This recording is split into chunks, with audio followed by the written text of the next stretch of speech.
3 ans, 4 ans, tout le monde s'attaque à la viande halal par rapport au prix, par rapport à la qualité de viande et par rapport au service. Ça dépend des quartiers, parce qu'on a des quartiers où il y a trop d'Arabes, mais par rapport pour la clientèle qu'on a ici, on a un mélange.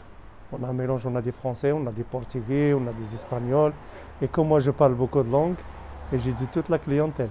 Après, parce que quand on voit par rapport aux boucheries, par exemple françaises, on voyait que l'entrecôte ou le faux filet ou quoi que ce soit, peut-être on travaille la même sorte de viande.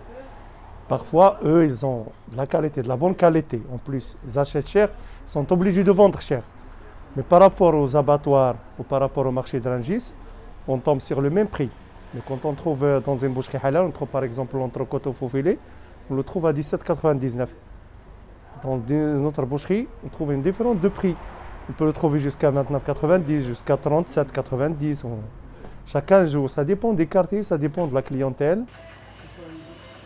Bonjour. Alors, je vais prendre un morceau de rhum steak, s'il vous plaît. Si j'achète de la viande halal, déjà d'une, elle coûte moins cher. Les prix sont carrément abordables, contrairement à d'autres boucheries, on va dire françaises, même si c'est de la viande française. Et la qualité, honnêtement, je trouve qu'elle est pareille au final. La viande, je vois aucune différence. Honnêtement, à part peut-être quand on achète une côte de bœuf, il y a moins de sang. Donc après, ça reste la même viande, on va dire. Mais le prix, il est carrément abordable. Donc c'est pour ça que j'achète halal maintenant. Alors sur le terrain, il faut savoir que on a un principe de fonctionnement. Pendant des années, on attend que ce soit les industriels ou les commerçants qui viennent nous voir, parce qu'on ne veut pas émettre la moindre idée ou soupçon de pression. C'est pas notre rôle. Et le fait d'attendre que les gens viennent, c'est que les gens qui viennent sont très motivés. Donc, quand c'est des industriels, on leur explique le fonctionnement, on leur explique que nous, la traçabilité, elle est humaine et matérielle. Humaine, ça veut dire qu'il y a une présence humaine pendant la période d'abattage où nous devons tracer, où nous devons certifier. Et une présence matérielle, c'est que nous avons des types d'estampilles, des tampons alimentaires que nous apposons sur les carcasses. Donc, il y a effectivement une explosion d'organismes de certification ou d'autocertification parce qu'il y a une forte demande, non seulement des bouchers qui se professionnalisent plus et qui essaient d'élever le niveau, mais aussi une forte demande en snacking et en restauration rapide. Et donc, la réalité sociétale aujourd'hui en France et en Europe pousse à ce que toute bête abattue doit l'être avec étourdissement.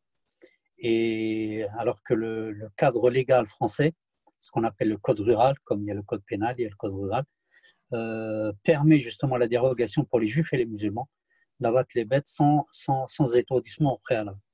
Cette exception, elle est en train d'être combattue depuis des années par des associations de protection d'animaux qui considèrent que c'est un acte barbare.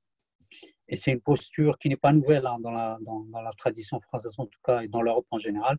Ça date des années 20 et 30 du XXe siècle déjà. Donc sauf que le courant il devient de plus en plus fort dans la société. Sur près de 30 ans d'existence, on est à peu près présent dans 6 ou 7 pays européens. C'est à peu près sur 60-65 sites industriels. On fait un suivi de traçabilité, contrôle quotidien des boucheries, restaurants. On est à peu près, tout établissement confondu, on est à peu près à 250 établissements sur Paris, Lyon et Saint-Étienne.